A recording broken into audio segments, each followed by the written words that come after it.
ဂေါ်လီထဲ့ချင်းဤအမန်တရားနဲ့ဆိုကျူးများအဖွေအမျိုးသားတွေကြားမှာဂေါ်လီထဲ့ချင်းဆိုတာခေတ်ရည်စီကြောင်းတစ်ခုလိုဖြစ်နေတာအခုမှမဟုတ်ပါဘူးဟိုးအရင်14-15ရာစုတရုတ်ပြည်ကနေစလို့အရှိတောင်အာရှဘက်ထိရောက်ရှိလာခဲ့တာပါတချို့ကဒါကို Burmese bells လို့တောင်ဂုဏ်ယူစွာခေါ်ပေါ်ကြပြီးနောက်ပိုင်းမှာတော့ဂျပန်ရဲ့ယာကူစာတွေထောင်သားတွေကတဆင့်တာမန်အမျိုးသားတွေကြားထဲထိပြန့်နှံ့လာခဲ့တာဖြစ်ပါတယ်။ဒါပေမဲ့ဒီနေ့ခေတ်မှာတော့အဲ့ဒီဂေါ်လီထဲ့ချင်းဆိုတာဟာဘေးကင်းတဲ့အလားစင်ချင်းမဟုတ်ပဲကျမ်းမာရေးအတွက်အလုံးအန္တရာယ်ကြီးမားတဲ့လုပ်ရတစ်ခုဖြစ်နေတာကိုလူအတော်များများမသိကြပါဘူး။ပြဿနာအကြောင်းရှင်းပြခြင်း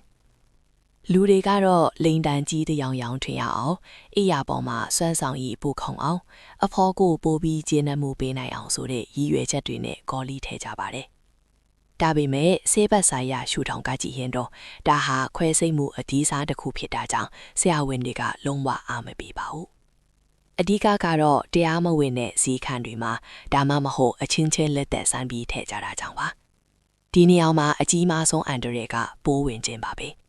ပိုးဝင်တဲ့အခါလိန်တန်တ िश ူးအတွင်းပိုင်းထိပြီးတန်တာတွေတ िश ူးတွေပုတ်သွားတာတွေထိဖြစ်နိုင်ပါတယ်။ဒီထက်ပိုးဆိုတာကတော့ကရိယာတွေမတန့်ရှိမှုကြောင့် HIV အတဲရောင်အသားဝါပြီးနဲ့စီလိုမျိုးကူးစက်ရောဂါတွေကိုယ်စီအလွယ်တကူကူးစက်လာနိုင်တာပါပဲ။ယုံပိုင်းဆိုင်ရာထိခိုက်မှုဂေါ်လီဆိုလားခန္ဓာကိုယ်ကလက်မခံတဲ့ပြင်ပပစ္စည်းတစ်ခုပါခန္ဓာကိုယ်ထဲရောင်သွားတဲ့အခါကိုယ်ခန္ဓာကတုံ့ပြန်တဲ့အနေနဲ့ဂေါ်လီပတ်လည်မှာအမာရွက်တွေတွဲလာပါပဲ။ဒါကြောင့်လိန်တန်းပုံပြတ်သွားတာလိန်တန်းထောင်းမှတ်တဲ့အခါအမာရွက်တွေကဆွဲသလိုဖြစ်ပြီးပြင်းထန်စွာနှာကျင်းတာတွေခံစားရတတ်ပါတယ်။တချို့ကြတော့လည်းလိန်တန်းကွေးကောက်သွားတာမျိုးစီလန်းကြောင်ကျင်းတာမျိုးတွေဖြစ်လာနိုင်တယ်လို့ရေရှည်မှာလိန်တန်းကင်ဆာဖြစ်နိုင်ခြေကိုပါမြင်တတ်စေပါတယ်။ဂေါ်လီထဲထားတဲ့နေရာကဟားသွားရင်ဖြစ်ကြမ်းတမ်းတဲ့လိမ့်ဆက်ဆံမှုတွေလုပ်တဲ့အခါဖြစ်အပြင်ကိုပေါက်ထွက်လာတတ်တဲ့အန်ဒရီလည်းရှိပါသေးတယ်။အဖို့အတွက်အကျိုးသက်ရောက်မှုနောက်ပြီးတော့ဂေါ်လီထဲထားရင်အဖို့အတွက်ပိုကောင်းတယ်ဆိုတဲ့အယူအဆနဲ့ပတ်သက်ပြီးကြားနဲ့အတော်များများကညှင်းဆိုထားပါတယ်။လက်တွေ့မှာတော့အမျိုးသမီးတွေအနေနဲ့ဒီဂေါ်လီတွေကြောင့်မွေးလန်းကြောင်းပေါက်ပြတာသွေးထွက်တာတွေပဲပိုဖြစ်တတ်ပါတယ်။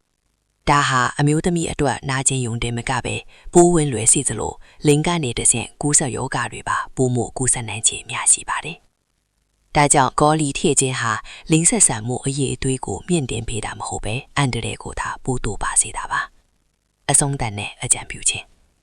ဒီတော့ခဏတာစီခြင်းနဲ့မှုအတွက်ကိုယ့်ရဲ့အရေးအကြီးတဲ့အင်္ဂါအစိပ်ပိုင်းကိုစွန့်စားတင်ပါသလား။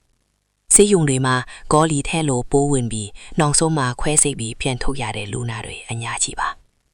တကယ်လို့စိတ်ကြည်နံမှုပိုရခြင်းတဲ့ဆိုရင်ဂေါ်လီထဲမဲ့အစားအဖူးအခက်ပါတဲ့ဂုံတုံးတွေကိုအသုံးပြုဖို့အကြံပေးခြင်းပါတယ်ဒါကပိုပြီးစိတ်ချရတယ်လို့ယောဂကူးစက်မှုကိုလည်းကာကွယ်ပေးနိုင်ပါတယ်